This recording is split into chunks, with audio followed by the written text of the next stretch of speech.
আমরা কি পাইছি? আপনাদের এই উপজেলা একটা সীমান্তবর্তী উপজেলা। আপনি এর আগে জীবনেও গত 15 বছরে শুনছেন যে আমার দেশের বিজিবি বলছে যে আপনার যদি একটা গুলি চলে, আমার কাছে গুলি নাই? এই কথা বলছে না আমার দেশের বিজিবি? আমরা ভারতের বিএসএফ এর চোখে চোখ রাখে এখন কথা বলতে পারি। আমরা বলতে পারি যে আমার কাছেও গুলি আছে, তুমি যদি আমার একটা মানুষকে মারো, আমারও কিন্তু গুলি আছে। 5 আগস্টের পরে আমরা এটা পাইছি।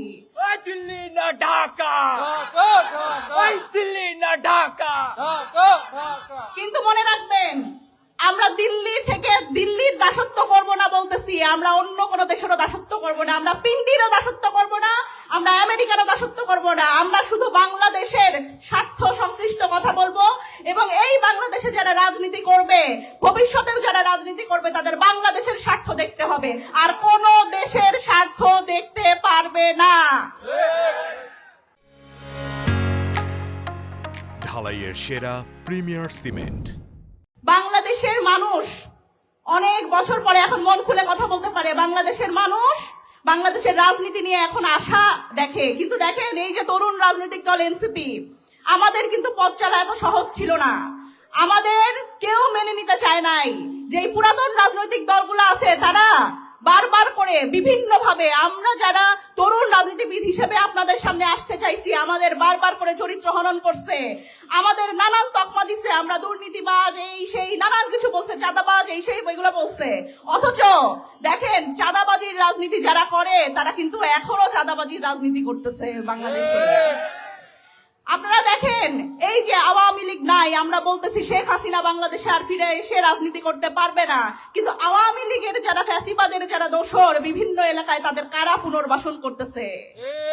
আপনারা এই প্রশ্নগুলা করেন যে তারা যারা বাংলাদেশে রাজনীতি করতেছে, নতুন রাজনীতির কথা আমরা বলতেছি, কিন্তু নতুন রাজনীতি কি আমরা পাইতেছি? আমরা দেখতেছি আবার সেই আওয়ামী লীগের লোকজন আবার আমাদের আশেপাশে ঘোরাফেরা করছে। আমাদের যারা জুলাই যোদ্ধা এবং এই সব মানুষ, তারা হুমকির মুখে পড়তেছে। সুতরাং আওয়ামী লীগ পুনর্বাসন করার চিন্তা যদি বিএনপি করে, তাহলে বিএনপি নিজের পায়ে নিজে কুড়াল মারবে। কারণ এই আওয়ামী লীগ যদি পুনর্বাসন করে, এই আওয়ামী লীগ এসে প্রথমে বিএনপিকে খেদায় দিবে বাংলাদেশ থেকে।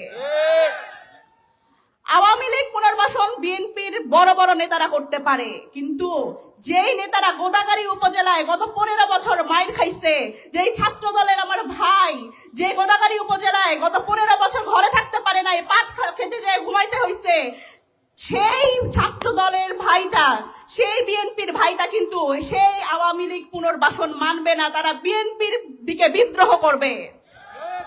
সুতরাং প্রিয় গোদাগাড়ীবাসী, আমরা আমাদের অধিকার সম্পর্কে সচেতন হব এবং বাংলাদেশের রাজনীতির যে নতুন একটা সম্ভাবনা আসছে, সেই সম্ভাবনার সাথে থাকব। একজন রাজনীতিবিদদের সবচেয়ে গুরুত্বপূর্ণ বিষয় যেটা, সেটা হচ্ছে তাদের মানুষের সাথে তাদের সম্পর্ক, যেটা আমরা 15 বছরে দেখি নাই। কারণ 15 বছরে ক্ষমতায় টিকে থাকতে, সরকারের টিকে থাকতে কোনো ভোটের দরকার হয় নাই।